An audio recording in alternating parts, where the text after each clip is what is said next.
ویسے لاڈی جیل کی صفائی کی کیا صورتحال ہے؟ لانڈی جیل بھی ویٹنگ کے اوپر ہے، کوئی وہاں بھی انٹری نہیں ہوئی ہے، اور بس یہ کہہ سکتے ہیں کہ جی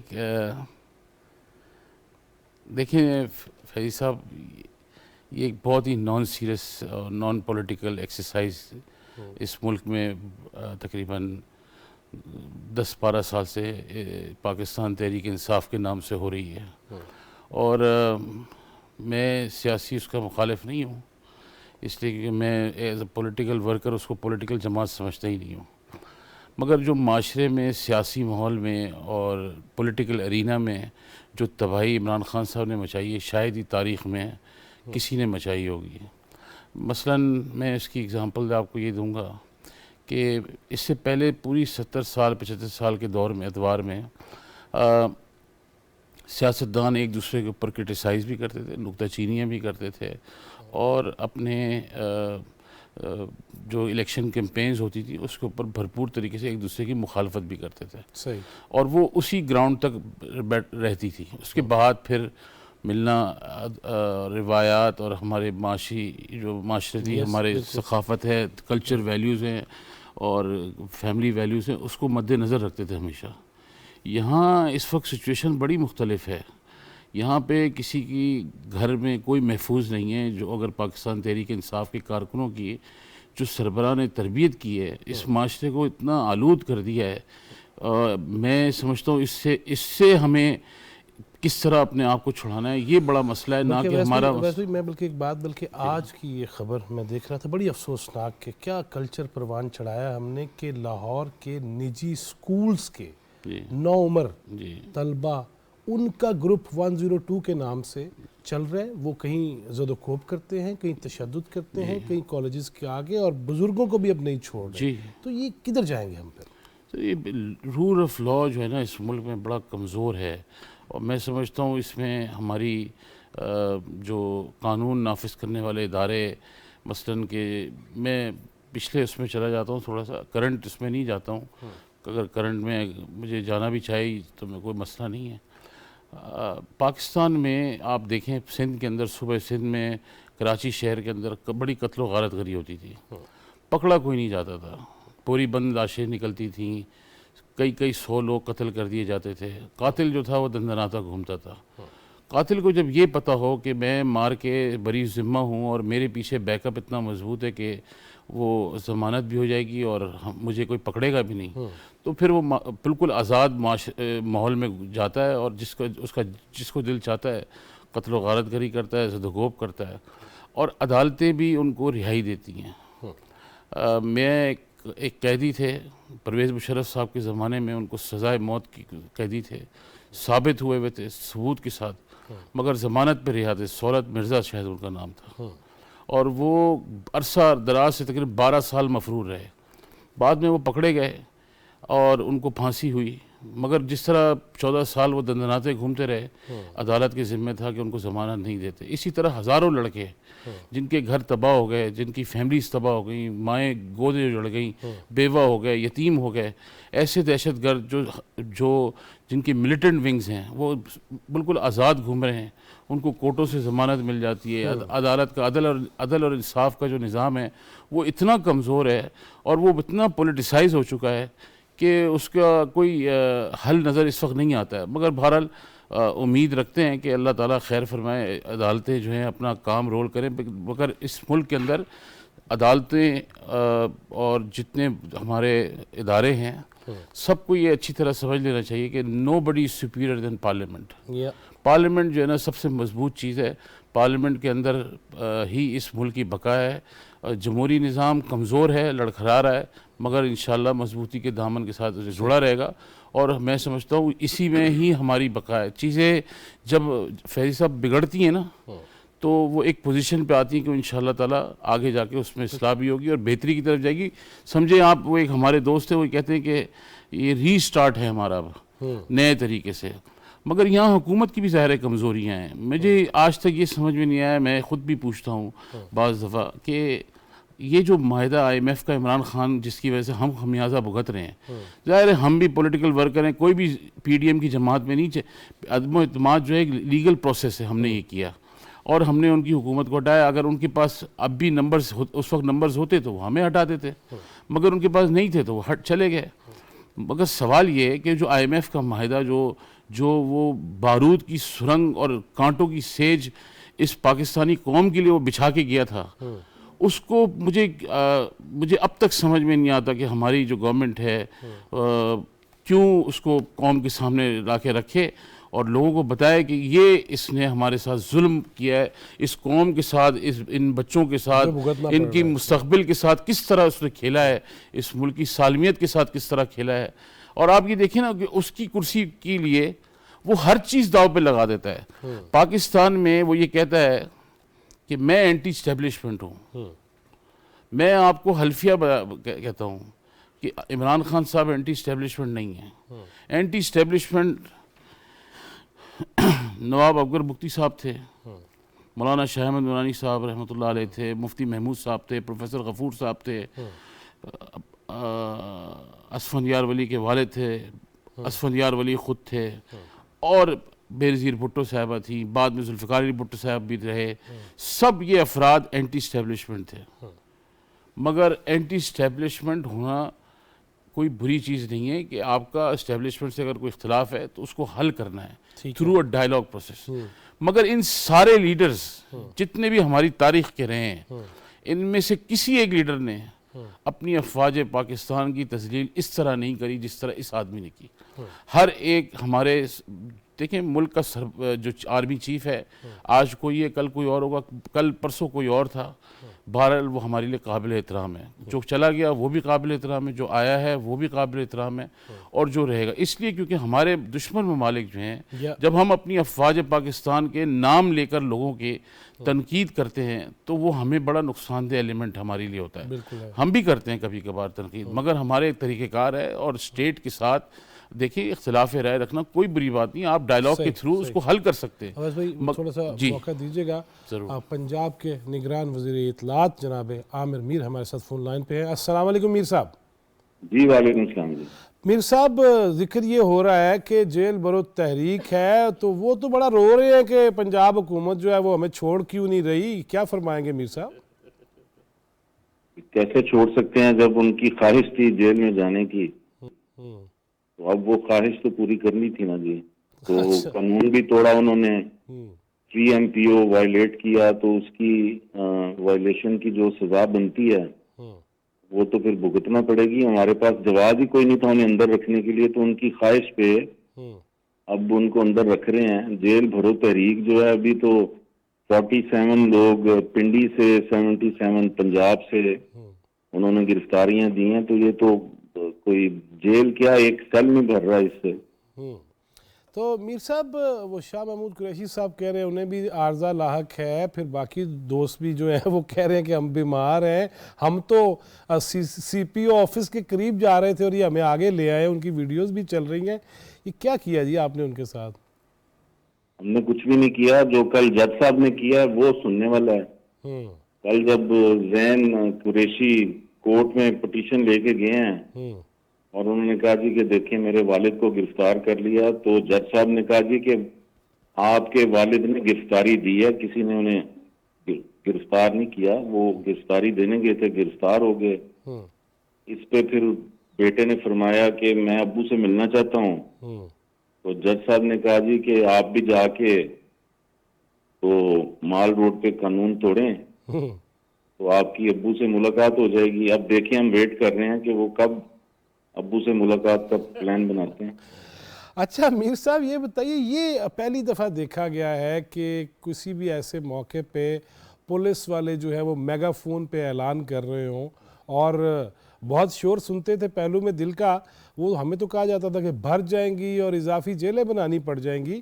اس پہ کیا کہیں گے؟ لوگ نہیں نکلے یا ڈر گئے آپ سے اور پنجاب پولیس سے؟ دیکھیں ہمارا کوئی کسی سے ذاتی جھگڑا تو نہیں. We are neutral caretakers. اب انہوں نے چونکہ اعلان کیا تھا، جس روز پی ایس ایل کی ٹیمیں لاہور پہنچی ہیں اس روز انہوں نے لاہور میں یہ بدمزگی پیدا کرنے کی کوشش کی، تو جو میگا فون پہ اعلان کیا گیا اس کا بنیادی مقصد لاہور ہو یا پنڈی، وہ میگا فون پہ اعلان کا مقصد تھا کہ کہیں خان صاحب اور ان کے ساتھی اپنا اعلان جو اگر بھول چکے ہیں، چونکہ ٹرک لے کے پولیس پہنچی ہوئی تھی، تو پھر اعلان کر کے انہیں یاد دلایا گیا کہ آ جائیں. آپ نے دیکھا ہے پشاور میں پولیس ٹرک پہ چڑھے ہیں خان صاحب کے ساتھی، اور پکچرز اور ویڈیوز بنا کر جب پولیس آگے بڑھی ہے تو ٹرک کے اندر گھسنے کی بجائے چھلانگے مار کر دوڑ گئے. تو یہ خان صاحب نے مطلب اپنا بھی مذاق بنایا، اپنی پارٹی کا بھی مذاق بنایا. میر صاحب اب کتنے دنوں کے لیے یہ اندر ہے اور کوئی باہر آنے کے چانسز ہیں یہ؟ کیونکہ ہر معاملہ ہم دیکھ رہے ہیں وہ وفاقی سطح کا ہو، صوبائی سطح کا ہو، سارے معاملات جو ہے پارلیمنٹ کی بجائے جہاں پہ ہے، جہاں پہ نگران ہے، وہ تو اور سچویشن ہے. ہر بات میر صاحب آپ ماشاءاللہ سینئر موسٹ جرنلسٹ ہیں، سیزنڈ جرنلسٹ ہیں، ہر معاملہ عدالت سے ہی حل ہوگا، آپس میں ہم کوئی چیز حل نہیں کر سکتے؟ دیکھیں یہاں پر تو وہ معاملات بھی عدالت جا رہے ہیں جن کا عدالت سے کوئی تعلق بنتا نہیں. تو اب یہ لیکن جو معاملہ گرفتاریوں کا، اس میں اگر وہ عدالت جانا چاہتے ہیں، ضمانت مانگتے ہیں، تو ان کے لیے شرمندگی کی بات ہے. ہمارے لیے تو کوئی پرابلم نہیں، عدالت دے دے ان کی ضمانت، فیصلہ دے دے. لیکن جب آپ جیل بھرو تحریک کا اعلان کرتے ہیں تو آپ مہینے کے کپڑے جو ہیں اور اپنا ساز و سامان ساتھ لے کر آتے ہیں. اب یہ اگر دوسرے دن ہی انہوں نے بیل پٹیشن دائر کرنا شروع کر دی ہیں تو پھر انہیں سوچنا چاہیے تھا جیل بھرو تحریک کی کال دینے سے پہلے. اور زیادہ بری بات یہ ہے کہ یہ جو کھلا تضاد ہے بقول سہیل وڑائے کہ خان صاحب جو ہیں وہ اپنے ساتھیوں کو جیلوں میں بھجوانا چاہتے ہیں، لیکن خود پارٹی قائد اور لیڈر ہونے کے باوجود ان کا اپنا کوئی موڈ نہیں جیل جانے کا، اور وہ جگہ جگہ ضمانتیں دائر کر رہے ہیں. اچھا میر صاحب، وہ اب سنا ہے خبریں ہیں کہ وہ بینکنگ کورٹ والے وہ عدالتی معاملے میں اب وہ اسلام آباد آئیں گے، تو کیا حفاظت اور سیکیورٹی کا بندوبست ہوگا خان صاحب کا، یا وچو پھاڑ لو گے؟ وہ تو پھر فیڈرل گورنمنٹ نے دیکھنا ہے جی. اسلام آباد تو پنجاب کی ٹیریٹری سے نکل جاتا ہے. اچھا میر صاحب، میں آخر میں ایک اور سوال بھی یہ کرنا چاہوں گا، یہ امریکی سازش پھر آتے آتے وہ نگران وزیر اعلیٰ محسن نقوی تک پہنچی. آپ سمجھتے ہیں، آپ بڑے پہلے بھی قریب تھے، اب بھی قریب ہیں، ان کی کابینہ کا حصہ ہے، نقوی صاحب نے ہی سازش کی ہے ویسے؟ دیکھیں خان صاحب پہلے سازش کا الزام لگاتے ہیں، پہلے امریکہ پہ لگایا، پھر وڈرا کیا، نہیں باجوہ صاحب نے کی، پھر باجوہ صاحب سے وڈرا کیا، پھر امریکہ پہ لگا دیا. تو خان صاحب جس روز جس موڈ میں ہوتے ہیں اس موڈ کے حساب سے وہ کسی نہ کسی پہ کسی نہ کسی سازش کا کوئی نہ کوئی الزام دھر دیتے ہیں. تو آپ انہیں زیادہ سیریسلی نہ لیا کریں. خان صاحب کے جو سازش کے الزامات ہیں وہ کسی روز خود پہ بھی لگا دیں گے کوئی الزام اس طرح کا. اچھا ویسے میر صاحب، آپ کیا سمجھتے ہیں، آپ زیرک رائے بھی رکھتے ہیں اور خود بھی ہیں، کہ یہ معاملہ ایسے ہی چلتا رہے گا ہماری زندگیوں میں یا کوئی بہتری بھی آئے گی؟ دیکھیں یہ تو اب کوئی نجومی بتا سکتا ہے. بڑا مسئلہ تو اس وقت پاکستان کا اکنامک کرائسس ہے، اور جو یہ فال آؤٹ ہے پچھلی گورنمنٹ کی پالیسیز کا وہ اب اس فیڈرل گورنمنٹ پہ آ رہا ہے. اور خان صاحب جو ہیں ان کی ایک ہی کوشش ہے، وہ جو کچھ کرتے ہیں، جو بھی کام کر رہے ہیں تخریبی کارروائی، اس کا بنیادی مقصد اکنامک کرائسس کو جو ہے بڑھانا ہے، تاکہ اس سے ان کا خیال ہے کہ اس سے گورنمنٹ جو ہے وہ ویک ہوتی ہے. لیکن دراصل تو اس سے نقصان پاکستان کا ہوتا ہے، اور پھر اس کا امپیکٹ جو ہے وہ عوام کی زندگیوں پہ آتا ہے. میر صاحب، یہ پی ایس ایل کے میچز ادھر جانا، پھر وہ کل ہمارے پاس تھے بین الصوبائی رابطہ کے وفاقی وزیر، وہ یہ کہہ رہے تھے کہ پی ایس ایل کراچی چلا جائے گا کیونکہ آپ کوئی 50 کروڑ مانگ رہے ہیں سیکیورٹی کے حوالے سے، کوئی رعایت کر دو سر تھوڑی جی، لاہور میں بھی ہونے دیں. نہیں گل ہے نہیں ہے، گل کچھ اس طرح ہے کہ تھوڑی دیر پہلے کیبنٹ میٹنگ جڑی وہ ختم ہوئی ہے تھی. پنجاب کیبنٹ کی میٹنگ میں یہ ڈیسائیڈ ہوا ہے کہ پی سی بی لائٹیں جو ہیں ان کی مالیت ہے 25 کروڑ روپے. تو پاکستان کرکٹ بورڈ جو ہے اس نے پچھلے سال 80 کروڑ روپے لائٹوں کے کرائے کی مد میں خرچ دیا، عوام کے ٹیکسوں سے اکٹھا کیا گیا روپیہ. اب جب اس دفعہ ہم نے ایسٹیمیٹ لگایا تو وہ 25 کروڑ کی وہ لائٹس بنتی ہیں، تو ہم نے انہیں یہ ریکویسٹ کی تھی کہ آپ کم از کم یہ لائٹس خرید لیں تاکہ یہ آپ کا ایسٹ بن جائے صحیح. اور اگلے 10 سال یہ لائٹس آپ کے پاس رہیں گی، ورنہ تو ہر سال آپ کو 80 کروڑ 1 ارب روپیہ کرائے کی مد میں دینا پڑے گا، جس میں کسی نہ کسی کا کھانچا لگ جائے گا. یا ٹھیک ہے نا جی. اصل ایشو اب یہ ہم ہے. نے پی سی بی کو فارملی آج کیبنٹ نے یہ میسج دے دیا ہے کہ اگر آپ یہ 25 کروڑ کی لائٹس بھی نہیں کر سکتے، کیونکہ 1.25 ارب کا خرچہ ہے اس میں، اور اس میں ہم آلریڈی 45 کروڑ جو ہے اس کی جو ہے سمجھیں کہ کمٹمنٹ دے چکے ہیں، ریلیز کر رہے ہیں، خرچ کر رہے ہیں. اوکے. تو اب اگر انہوں نے 25 بھی نہیں ڈال دینا، دیکھیں پی سی بی کے اس وقت جو پروفٹ ہے پی ایس ایل سے وہ 4 ارب روپے کا ہے. وہ ویسے کل کہہ رہے تھے 12 ارب کا ہونا ہے ان کو. 12 ارب تک چلا جائے گا. تو دیکھیں نا، اب یہ تو پی نٹس ہیں، اونٹ کے منہ میں زیرے کے برابر بھی ہیں. اب تو یہ ایک بلا وجہ کی ضد ہے.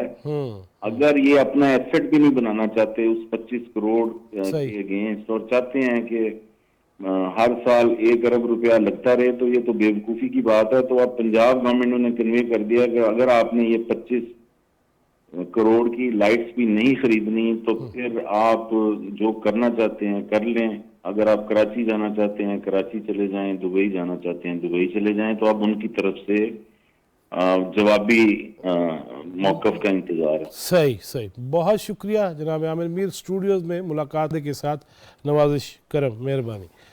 اچھا جی، میر صاحب نے، اویس صاحب، یہ کہا جی نجومی بتایا گا. وہ نجومی سے مجھے یاد آ گیا، آپ سے یہ سوال ہے، پہلے بھی کئی دفعہ آپ میرے پروگرام میں فرما چکے ہیں، میں دوبارہ چاہوں گا. جادو، یہ اس کی سزا کیا ہے؟ اور پھر ہم یہ بھی دیکھتے ہیں کہ پاکستان کے گلی محلوں میں بھی یہ معاملہ ہے، بارش لوگ بھی کر رہے ہیں، غلاظت بری چیزیں بھی کر رہے ہیں، بہت کچھ ہو رہا ہے. اس پہ علماء کیوں اس طرح سے کردار نہیں ادا کر پا رہے؟ یہ ایک ایسی چیز اس پاکستان میں کام شروع کر دیا گیا ہے کہ یہ قابل افسوس اور قابل رحم بھی ہے اور قابل افسوس بھی ہے، بلکہ قابل گرفت بھی ہے. اور اس کی سزا جو ہے وہ اسٹیٹ کو چاہیے کہ ایسے لوگوں کو پکڑے. پوری ہائی ویز کے اوپر اشتہار لگے ہوتے ہیں، ان کی پوری باقاعدہ یہ ایک جادو اور یہ سب حرکات جو ہے یہ کارپوریٹ کمپنیز بن گئی ہیں. اور جہالت کی انتہا یہ، لوگ اس میں کروڑوں روپے انویسٹ کرتے ہیں. بہت ساری گھریلو خواتین ہیں اور بہت سارے جو افراد ہیں وہ اپنی زندگی کی روزمرہ کے معمولات جو ہیں وہ ان لوگوں کے، ایسے لوگوں کے ہاتھ میں دے دیتے ہیں. اور یہ شرک اور بدعت کا جو دروازہ ہے یہ کھل جاتا ہے. اور یہ اس کی سزا جو ہے، میں اس کے اوپر بڑی طویل ایک گفتگو ہے اور میں نے اپنی ٹویٹر اکاؤنٹ سے اس پہ میرے والد صاحب کا میں نے شیئر بھی کیا بالکل کہ اس کی معافی بھی نہیں ہے جی، اور اس کی جہنم کی طرف داخلہ ہے اور اس کے علاوہ اور کوئی اس کا راستہ نہیں. اچھا جی، وہ چلے وہ ایک کروڑوں روپے دوسرا یہ کہ دیکھیں اس میں اسٹیٹ کو میں نے ریکویسٹ پہلے بھی کر چکا ہوں، پچھلی گورنمنٹس جو تھیں جتنی بھی آئی ہیں، مزارات کے اوپر بھی جو خرافات ہوتے ہیں اس کے اوپر بھی سختی سے پابندی ہونی چاہیے. بھنگڑے ڈالنا اور یہ چرسی، افیم، گانجے اور شراب اور سب کچھ وہاں پہ محفلیں ہوتی ہیں، ان سب پہ دیکھیں اسٹیٹ کا کام، اوقاف کا کام ہے کہ اس کو بند کرے. اور میں کہتا ہوں سیکیورٹی فورسز کے ذریعے اس کو بند کرنا چاہیے. بزرگان دین کے مزارات ہیں، لوگ وہاں جاتے ہیں اپنی عقید و احترام کے لیے، فاتحہ پڑھتے اور آ جاتے ہیں، بس اس کے علاوہ نہیں ہے. مگر اس کے علاوہ وہاں کاروبار چلنا شروع ہو گیا. اگر مشہوریہ یہ ہو کہ جادو اور اس سے جو ہے وہ اربوں روپے بھی جی بالکل، یہ عملیات کے ذریعے یہ لوگ یہاں پہ جھوٹ اور دھوکہ اور فریب دے کے معصوم لوگوں کا ذکر بھی اس میں آتا رہا ہو تو پھر کیا معصوم لوگوں کی جانوں سے کھیلتے ہیں، ان کے مال سے کھیلتے ہیں اور گھروں کے گھر تباہ کر دیے جاتے ہیں. یہ بڑا ایک افسوسناک عمل ہے. اس پہ کسی دن آپ پروگرام کریں، میں بڑا اس کے میری تقریریں بھی اس کے اس اوپر سے موجود ہیں. ہٹ کے ایک پروگرام کرتے ہیں. بالکل کرنا چاہیے سر. اس کے اوپر ہماری گورنمنٹ کو بھی اور تمام جو بھی آیا آئندہ بھی, یہ اسٹیٹ کا کام ہے کہ مزارات پہ یہ ڈھول دھماکے اور یہ سب بند ہونا چاہیے. یہ بزرگان دین کا کبھی بھی پیغام نہیں رہا ہے. ہمارے تو ہمارا تو مسلک جو ہے اس کو خواہ کے لیے ہم اس میں بدنام ہیں, مگر اصل میں تو یہ پتہ نہیں کون لوگ ہیں جو آ جاتے ہیں وہاں پہ بنگڑے ڈالنے اور یہ سب. یہ اچھا جی, ویسا یہ گھریلو مرد اور گھریلو خاتون کی یہ کیا ہے, اس کی اگر تشریح کی جائے یا پوچھا جائے تو کس حوالے سے؟ دیکھیے, اگر خاتون سابقہ خاتون اول کے حوالے سے جب یہ انہیں نوٹس جاتے ہیں جس کی وجہ سے خان صاحب اسلام آباد آنے کا بھی پلان کر رہے ہیں, اور میر صاحب نے جیسے کہا کہ یہ وفاق کا کام ہے اسلام آباد میں جب وہ آ جائیں گے, اس پہ یہ کہا جا رہا ہے کہ وہ تو جی گھریلو خاتون ہیں, انہیں کیوں نوٹس دے دیا گیا؟ دیکھیں نا جی, گھریلو خاتون ہے تو اس وقت تو مریم نواز بھی سیاست میں نہیں تھی, وہ بھی ایک ہاؤس وائف ہی تھی, ان کو بھی نوٹسز گئے تھے. اس کے علاوہ فریال تالپور صاحبہ کا کیا قصور تھا؟ اگر آپ کو بلانا ہی تھا تو عزت اور وقار طریقے سے بلاتے. جو آپ نے جو ہینڈلنگ اور جو آپ کا بیہیویئر فریال تالپور کے ساتھ تھا وہ ہے. دیکھیے, اس میں ہمیں اس سے بچ کے رہنا چاہیے. ویسے خواتین کے معاملات کے اوپر جو ہیں اس پہ اس کو ٹچ نہیں کرنا چاہیے, مگر عمران خان صاحب خود ایک ذہنی مریض ہیں.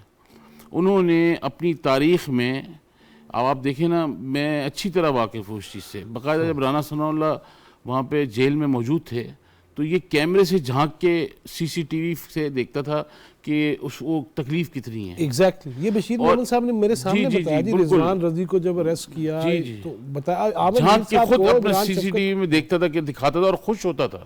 تو یہ بیسیکلی دیکھیں, میں آپ کو کہا نا, he is not a political person, یہ ایک سائیکوپیتھ ہے. اور میں زرداری صاحب سے ریکویسٹ کروں گا کہ کیونکہ سندھ حیدرآباد میں سب سے اچھا پاگل خانہ اور سائیکو تھیراپی ہوتی ہے وہاں پہ, اس کو وہاں پہ علاج کے لیے فری بھیجیں, اس کا علاج کرائیں, کیونکہ he is not a normal human being. اور اللہ تعالیٰ خیر کرے گا جی. مگر یہ کہ میں ایک چیز پہ آپ آنا چاہتا ہوں جو بھائی نے ہمارے یہاں فرمایا. دیکھیں جی میر صاحب, عامر صاحب نے, دیکھیں جوڈیشری کے فیصلے جو ہے نا ماضی میں بھی بڑے کمزور رہے ہیں. اب یہ جوڈیشری اتنی ہماری ساری پولیٹیسائز ہو چکی ہے. لاکھوں کیسز پڑے ہیں پینڈنگ میں کرمنلز کے, لا اینڈ آرڈر کے, ان کو کوئی سنائی نہیں ہے. اور آئے دن جو یہاں پہ مرڈرز ہوتے ہیں, کرمنلز گھوم رہے ہیں, ان کے اوپر کوئی جوڈیشری خاموش بیٹھتی ہے. تو لہٰذا جوڈیشری جو پینڈنگ کیس ہزاروں پڑے ہیں, پہلے ان کو نمٹائیں. ہائی کورٹس میں, سول کورٹس میں, سپریم کورٹس میں لوگوں کی جائیدادوں کے جھگڑے, نسلیں تباہ ہو گئی ہیں. نسلیں بیٹھ کے سیکنڈ تھرڈ جنریشن ہو گئے کیس فائٹ کر رہے ہیں, مگر ان کو انصاف نہیں ملتا. اب یہاں انصاف کے لیے ڈھونڈتے جاؤ تو تحریک انصاف ملتا ہے, انصاف تو نہیں ملتا یہاں کسی کو.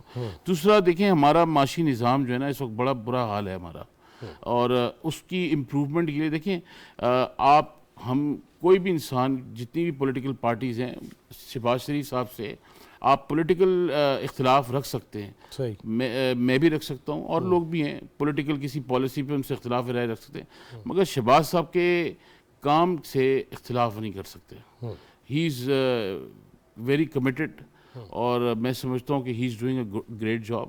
تھوڑا ٹائم فریم لگے گا اور پھر اگین ہم ری اسٹارٹ کی طرف ہیں. انشاءاللہ حالات بہتری سے جائیں گے, اللہ تعالیٰ بہتر فرمائے گا. اچھا جی, آپ حکومت کا حصہ ہیں, اہداف کیا تھے؟ معاشی مسئلہ تو ہے ہمارے سروں پہ لٹک رہا ہے, اور کیا کیا چیزیں آپ سمجھتے ہیں جو عوام کو بتائی جا سکتی ہیں, ناظرین کو, اور کچھ خوشخبریاں بھی اگر ہیں؟ دیکھیں, الیکشن سب کر رہے ہیں, مجھے تو سمجھ میں نہیں آتا الیکشنز کون سے الیکشن کی بات کر رہے ہیں. اربوں روپیہ خرچ کیا جائے گا الیکشن کرانے کے لیے, اربوں روپیہ خرچ ہوگا الیکشن جیت کے جو بھی آئے گا. تو آئینی تقاضا تو ہے نا سر, ہے. جو آئے گا کھڑا ہوگا وہ کیا کرے گا؟ وہ بھی یہی کام کرے گا. پاکستان کو چلنے کس طرح دیا جائے گا یہ سوچنا چاہیے اب سب کو.